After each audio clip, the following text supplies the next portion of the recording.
Coach, Jake said the other day that he felt the last couple of playoffs he kind of got away from his game a bit, was doing some things that maybe weren't his game. Just what can you say about the maturity he's shown and kind of recognizing that and then rectifying it to have the performance he's had this far? Well, he's just, number one, he's a really smart player, but he's also, I think he's a guy that takes a lot of pride in his own personal game, and he understands how important he is to this team and his contributions, and what the expectation is, and when things don't go the way that we hope, he's the first one to take ownership and take responsibility. I just think that speaks to his character and his makeup. He's never looking to point a finger elsewhere. He's always looking at himself first, which I think is a real admirable quality, and he expects a lot of himself, and we expect a lot of him as well, just based on how good he's been since he's been a Pittsburgh Penguin. He seems to only get better every year. Taylor in front. Raquel was out there in a regular jersey. Has he been cleared for contact, and is there any sense of when he might return? Could he be available tomorrow?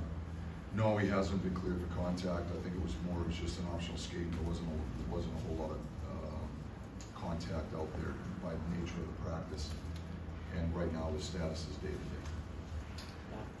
Mike, I'm just curious what you've seen from the Marino-Pettersson pair in this series. I think they've had a really strong few games for you guys in both ends of the ice. They really have. I think they've had a good series.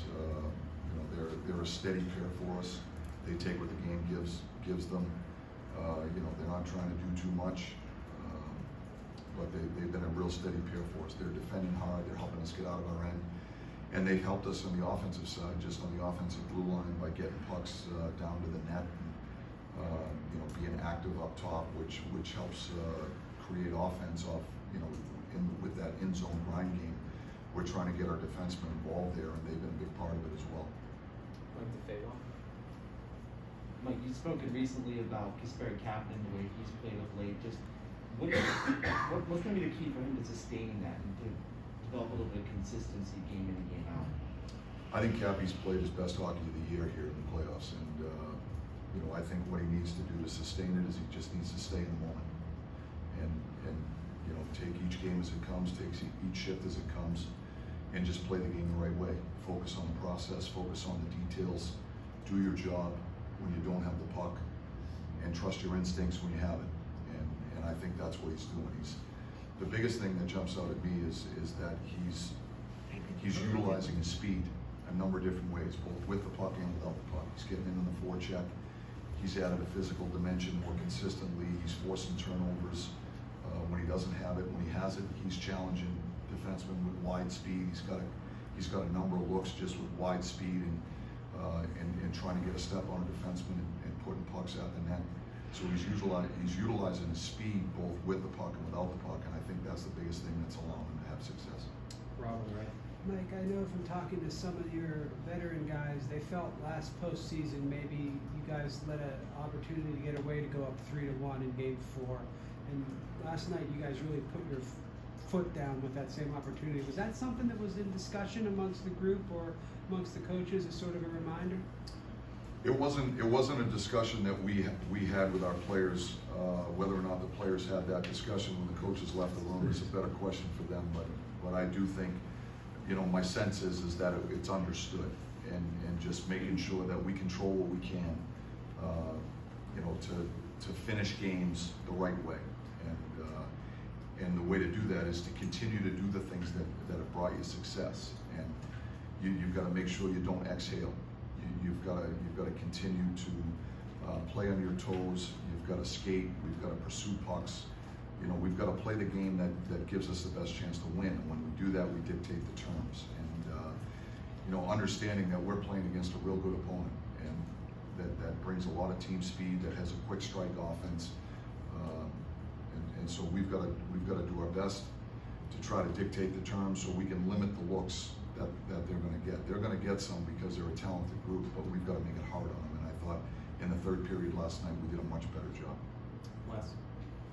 Mike, going back to Jake, we talk a lot about his chemistry with Sid. Sid's assisted on each of his 5 goals so far, but in your time as a coach or a player in the league, has there been a pair of forwards that you've seen that have had that type of chemistry that is kind of comparable to what those two have? That's a tough question. Those guys obviously have have something special with the chemistry that they have together, and it was almost instantaneous when we put them together. I don't know how many years ago, but I'd have to think back. Probably I'd have to go way back to when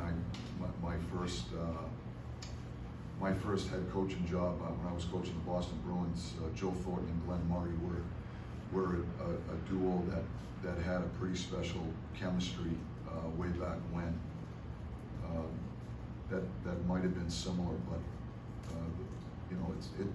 that's a tough question because Sid and Jake, I think, without a doubt, have a certain chemistry and awareness of one another, where they know where each other are. They know each other's tendencies so well. They read off one another so well. I think that's what allowed them to have success the way they have, so consistently game in and game out, year in and year out. Three more, Chris in the back. Mike, obviously a lot of people in that locker room and you have been here in this situation before, but the way you guys won those last two games, how do you keep from, getting too comfortable, like you own the series already? Nobody's comfortable. Nobody in our dressing room is comfortable. We understand the challenge ahead of us. We're just trying to stay in the moment, and we're going to try to learn through each experience. We're going to try to get better as a team. We got to stay hungry and just stay in the moment, and that's the most important thing. And I think it starts with a mindset. It starts with an attitude before the puck drops, and that's the message to our group. I think we have great leadership. We've got a veteran group in there that has been through a lot of playoff experiences, and they understand how hard it is. The elimination game is always the most difficult. We know what the challenge that's ahead of us. We're going to have to go out and earn it each and every night, just like we have to this point. So we're going to hit the reset button. We're going to go to work. We're going to do our best to put our best game on the ice. Jeff? Mike, what do you think has led up to the forechecking that we've seen, or the intensity that we've seen in that direction? I just think it's playoff hockey. There's intensity on both sides. There's been momentum on both sides. I think our guys have done a pretty good job at making good decisions with the puck, coming through the neutral zone, and in particular approaching that offensive blue line, where we're not trying to force plays that aren't there. We're willing to put pucks behind their defensemen. We're willing to put pucks below the goal line and try to create offense different ways. And I think when we do that, we're much more difficult to play against. We don't feed their transition game. We make it a hard game for them by forcing them to play goal line to goal line. It also gives us an opportunity to establish the game we're trying to play. So, to our players' credit, I think they've done a real good job in the neutral zone and just making good decisions with the puck. That allows us the opportunity to play the game we're trying to play. Last one, Shelley.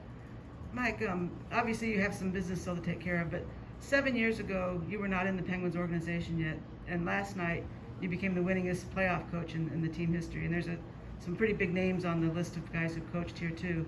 Can you take a second and reflect on what that means, how you got here, and what your legacy might be eventually? Well, I wasn't aware of that until after the game. I don't really give a whole lot of thought to that kind of stuff, quite honestly, because we're so immersed in the moment right now. What I will tell you is with some of the names that I read last night after the game, that's a humbling moment for me. And I've said this, on so many occasions, that the opportunity to coach this team has been just an honor and a privilege. The group of players that have been here in my time have been second to none from a character standpoint, and I don't take a single day for granted. It's this is a hard league, and it's a privilege to be part of this league in any capacity. But to be a head coach for an organization that has had the success that this organization has had, and to be able to coach a group of players that have had the success that they've had, for me is just the honor of a lifetime. And I don't take a single day for granted. I embrace each day when I come in. I love what I do. I love being a part of this, and I love the challenge that we have in front of us. But I certainly haven't given it a whole lot of thought because of the task at hand and where our mindset is at from a team standpoint. We're just looking forward to it, or I can speak for myself. I just love to compete with these guys every day, and we're going to try to do that again tomorrow. Thanks, Coach.